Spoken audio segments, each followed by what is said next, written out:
Price lord brothers and sisters, கர்த்தர் ஸ்தோத்திரம். இந்த நாளின் தேவ வார்த்தை உங்களோடு பகிர்ந்து கொள்வதற்காக நான் மகிழ்ச்சி அடைகிறேன். இதன் மூலம் தேவநாமம் மகிமைப்படுவதாக. தேவன் நமக்கு தந்திருக்கும் இன்றைய நாளின் தேவ வார்த்தை ஏசாயா புஸ்தகம் 53வது அதிகாரம் 6வது வசனம். நாம் எல்லோரும் ஆடுகளைப் போல வழி தப்பி திரிந்து அவனவன் தன் வழியிலே போனோம், கர்த்தரோ நாம் எல்லோருடைய அக்கிரமத்தையும் அவர் மேல் விழ பண்ணினார். அன்பு தேவ பிள்ளையே, நம்ம எல்லாருமே ஒரு குறிப்பிட்ட காலம் வரை என்ன செய்யணும், வழி தப்பி போயிடும். பாருங்க, நான் அந்த ஆடு வழி தப்புன்னா என்ன செய்வாங்க, அல்ல எங்கெல்லாம் போய் கண்டுபிடிக்கணும். குளத்துக்கரையெல்லாம் நீங்க பார்த்து போய்ங்க, ஆடை மேய்க்கிறவங்க அங்க ஒண்ணு அந்த சைடு அங்க ஓடும், ஒண்ணு இந்த பக்கத்துல ஓடும், எங்கேயோ போகும். அதெல்லாம் சிலர் பார்த்தா வழி தப்பி எங்கேயாச்சும் ஒரு இடத்துல நம்ம ஆடை மேய்ச்சிட்டே போறவங்களுக்கு தெரியும். ஆட்டு மேய்ப்பவர்களுக்கு அவங்க போயிட்டே இருப்பாங்க. திடீர்னு பார்த்தா ஒரு ஆடோ 2 ஆடு இருந்ததுன்னா வேற எங்கேயாச்சும் நிற்கும், தெரியாது. அது எங்கேயாச்சும் மேய்ச்சிட்டு ஒரு இடத்துல இருந்தோம்.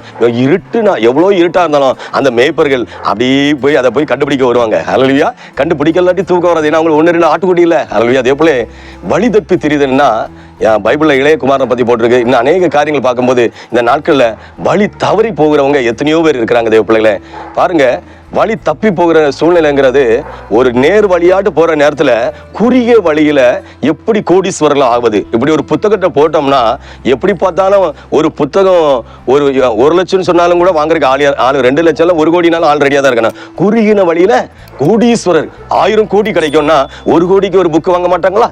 அப்படிதானே? அதான் குறுகிய வழியில் கோடீஸ்வரர்களாவது எப்படி. ஹல்லேலூயா. தேவப்பிள்ளை வசனத்தை பாருங்க. அவர் என்ன சொல்றாருன்னா, நாம் எல்லோரும் ஆடுகளை போல வழி தப்பி திரிந்து அவனவன் தன் வழியிலே தன் வழியிலே என்ன செய்யறானா, வழி தப்பி போறானா. தேவப்பிள்ளை, வழி தப்பி எங்கெல்லாம் நம்ம தெரிஞ்சோமோ அந்த வழி தப்பி தெரிஞ்ச இடத்துல எல்லாம் நம்ம சுற்றி வந்து ஆண்டவர் என்ன செய்யறாரு, அப்படியே அரவணைத்து திருப்பி கொண்டு போறாரு.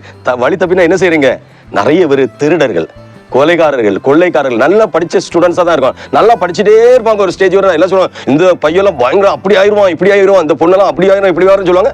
திடீர்னு ஏதோ வழியில விழுந்து பாருங்க, ஜெப லிஸ்ட் எல்லாம் பாருங்க, நிறைய பேர் வராங்க. பாருங்க, பிள்ளைங்க 17 வயசுல வீட்டை விட்டு அம்மா அப்பா கீழ்ப்படியாம என்ன செய்யுது, ஓட்டம் தவறான பாதையில். காரணம், செல்போன்ல இருக்குது. அவன் நல்ல ஆப்ஸ், நல்ல காரியங்கள் இருக்குது. பட் பிள்ளைகளுக்கு செல்போன் ரொம்ப முக்கியம், நல்லது. ஆனா அவசியத்துக்கு தான் பயன்படுத்தணும். அதை தாண்டி கேமுக்கு அடிக்ட், அது தேவையில்லாத படங்களை பார்க்கறது. அதுக்கப்புறம் சின்ன வயசுல 15 வயசு 17 வயசு 18 வயசுல திருமண வயசு ஆகிற முன்னாலே அவங்க என்ன செய்யறாங்க, அதுக்கப்புறம் அவங்க ஒரு செலெக்ஷன் பண்ணி யாரையும் கூட்டிட்டு ஓடுறாங்க. அது ஒழுங்கா இருந்தா சரி, ஒழுங்கா இருக்க முடியுமா? பெற்றோர்களுக்கு தெரியும் எப்ப பிள்ளைகளை கட்டி கல்யாணம் பண்ணி கொடுக்கணும் பசங்களுக்கு பொண்ணுங்களுக்குன்னு.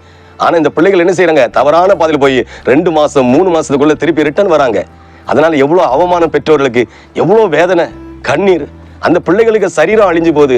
ஆனா இது நிறைய பேர் மிஸ்யூஸ் பண்றாங்க பிள்ளைகளை. காரணம் என்னன்னா, செல்லு கையில தானே. சும்மாவே காலில் பார்த்தீங்கன்னா, காலில் வந்து கரையா சொல்லுவாங்கல்ல, காலில் என்னன்னா எறும்பு கடிச்சாலும் தெரியாது, ஏதாச்சும் சர்ப்பம் பாம்பு வந்து குத்திட்டு போனாலும் தெரியாது. அவ்வளோ கேமுக்கு அடிக்ட், மென்டல் பேஷண்ட் மாதிரி இருக்கிறாங்க. அது எல்லா பிள்ளைகளும் குறை சொல்லல, எல்லா பிள்ளைகளும் குறை சொல்ல. இந்த செய்தி கேட்குற உங்களை நான் குறை சொல்லல. ஒரு சிலர்னா கொஞ்சம் மக்கள், ஒரு உங்களை சுற்றிலும் அந்த ஜனங்களே இருக்கலாம், நீங்க பார்த்த சொந்த பந்தங்களாக இருக்கலாம், யாரா இருந்தாலும் உங்களுக்கு தெரியாதது இல்லை. இதுல மாட்டுன்னு நீங்க கூட இருக்கலாம். கவனமா இருக்க தேவப்பிள்ளை. ஏன்னா உணர்வு இல்லாத ஜனங்களாக இந்த நாட்கள்ல வாலிப பிள்ளைகளை பெரியவங்களை பிசாசு கிரியை செய்து, ஏன்னா எல்லாத்தையும் ஏதோ ஒரு அடிக்ட் ஆகிட்டா இந்த உலகத்துல என்ன நடக்குன்னு தெரியாம ஆக்கிக்கலாமே. இந்த உலகத்துல என்ன நடந்தா என்ன, பக்கத்து வீட்டுல என்ன நடந்தா இல்லை, எதிர் வீட்டுல என்ன நடந்தா என்ன, யாரு செத்தா நமக்கு என்ன, நம்ம காரியம் நடந்து போனோம், நம்ம காரியத்துல நம்ம காரியம் சாதிக்கணும், நம்ம காரியம் நடத்தணும், அதுதான் நினைக்கிறாங்க. ஆனா எவ்வளவு ஜனங்கள் இதுல மாட்டி அடிக்ட் ஆகிட்டு இருக்காங்க தெரியுமா? எங்க பார்த்தாலும் மனநிலை பாதிப்பு. சங்கிலியில பசங்களை கட்டி போடுறாங்க. நான் ஒரு இது மெசேஜ் வந்து பார்த்தேன். அதுல ஒரு பையனை கை காலெல்லாம் வெட்டி இழுக்குது, சங்கிலியில போடுறாங்க. என்ன அப்பவும் கையில கேம், செல்போன் இல்ல, ஏதோ பிளாஸ்டிக் வச்சு கேம்ல அப்படி விளாண்ட மாதிரியே இருக்கிறான். இப்ப அத நான் ஒரு வீடியோ கூட சொல்லியிருப்பேன். கை காலெல்லாம் நடுங்குது, துடிக்குது. பெண்களுக்கு ஆண்களுக்கு வயசை பார்த்தீங்கன்னா சின்ன பிள்ளைங்க 18 20 ஆகல, 20க்கு உள்ளதான் இந்த பிரச்சனை. ஹல்லேலூயா. தேவனே, ரொம்ப கவனமா இருங்க. இந்த உலகம் நம்மளை கெடுக்க நினைக்குது. இந்த உலகத்துல நன்மையை நினைக்கும் போது தீமை வர மாதிரி இருக்குது. இந்த உலகத்துல நண்பர்களை, நல்ல நண்பர்களை பைபிள் சொல்லுது, நல்ல அதிக உங்கள்ட்ட இருக்கிறத வச்சு அதிக நல்ல நண்பர்களை சம்பாதித்துக் கொள்ளுங்க. நம்ம நண்பர்கள் நல்ல நண்பர்களா இருந்தாலும் அவங்க என்ன உதவினாலும் அவங்களை செய்யலாம். ஹல்லேலூயா. ஏன்னா நல்ல நண்பர்கள் கிடைக்கிறது கஷ்டம், ரேர். ஹல்லேலூயா. வசனத்தை பாருங்க தேவ பிள்ளைகளே, பாருங்க 6வது வசனத்துல, நாம் எல்லோரும் ஆடுகளைப் போல வழி தப்பி திரிந்து அவனவன் தன் வழியிலே போனோம், கர்த்தரோ நாம் எல்லோருடைய அக்கிரமத்தையும் அவர் மேல் விழ பண்ணினார். தேவப்பிள்ளை, நம்முடைய பாவங்களுக்காக சாபங்களுக்காக எப்படி நம்ம வழி தப்பி போனோம்ல, அதுக்காக நம்முடைய படைத்த தேவனே இந்த உலகத்துல மனுஷனை அவதரிச்சு வந்த தேவன் நமக்காக தான் சிலுவை சுமந்தாருங்கிறது நமக்கே தெரியாது. ஒருவேளை நம்ம குழந்தை பாருங்க, நீங்க பெற்றோரா இருந்தா நீங்கன்னா உங்க பிள்ளைக்கு ஆபத்து வந்துன்னா அந்த ஆபத்தை நீங்க என்ன செய்வீங்க? நான் என் பிள்ளைக்காண்டி நான் என்ன செய்வோம்? நம்ம பிள்ளைக்கு முன்னால ஒரு சிங்கம் வந்து நிக்குது, ஒரு வலு சர்ப்பம் வந்து நிக்குது. நாம நினைப்போம் பாம்பை சாமி பல சைஸ்ல சிலவங்க அது மிருகம்னு நினைக்க மாட்டோம், தெய்வமா மாத்திடுவோம், அது ரெண்டாவது. ஆனா பாம்பு முன்னால வந்து நம்ம பிள்ளைய கடிக்க வந்து நிக்குது, என்ன செய்வோம்? கொஞ்ச நேரம் தெய்வமே அடுத்த நேரம் என்ன செய்வோம்? கையில என்ன கருங்கல் கிடைக்குதா செங்கல் கிடைக்குதான்னு பார்ப்போம். ஏன்னா என் பிள்ளை எனக்கு முக்கியம், அப்படித்தானே? ஆனா அது அப்ப பிள்ளை தீண்டாதது வரை நமக்கு கண்ணுக்கு சாமியா தெரியும், தீண்ட நினைச்சிட்டுன்னா அது வேற மாதிரி இருக்கும், அப்படிதானே? அப்பதான் தெரியும் இது வேற, இது நமக்கு உள்ளது இல்ல. அல்லையா? இதே பிள்ளை கவனமா இருக்கணும். நம்ம பிள்ளைகளை தொட வரும்போது பெற்றோர்களுக்கு இருதயம் துடிக்குமா இருக்கா? சிங்கமா இருந்தாலும் புலியா இருந்தாலும் இவ்வளவு பெரிய ரவுடி நான் அப்படி பண்ணிடுவோம் எப்படி பண்ணலாம், அவங்களுக்கு முன்னாலேயும் அப்படி கெத்தா ஏறி பெரிய கம்பீர சிங்கமாட்டு நம்ம பிள்ளைகளுக்காக ஜீவனே கொடுக்கறதுக்கு ஒரு நல்ல தாய் தகப்பனுக்கு அந்த கெத்தான பலன் வரும். பிள்ளை அது கடவுளா கொடுக்கறது. யாருக்கு முன்னாலும் நம்ம பிள்ளைகள் தலை குடிஞ்சு போகக்கூடாது நம்ம நினைப்போம்.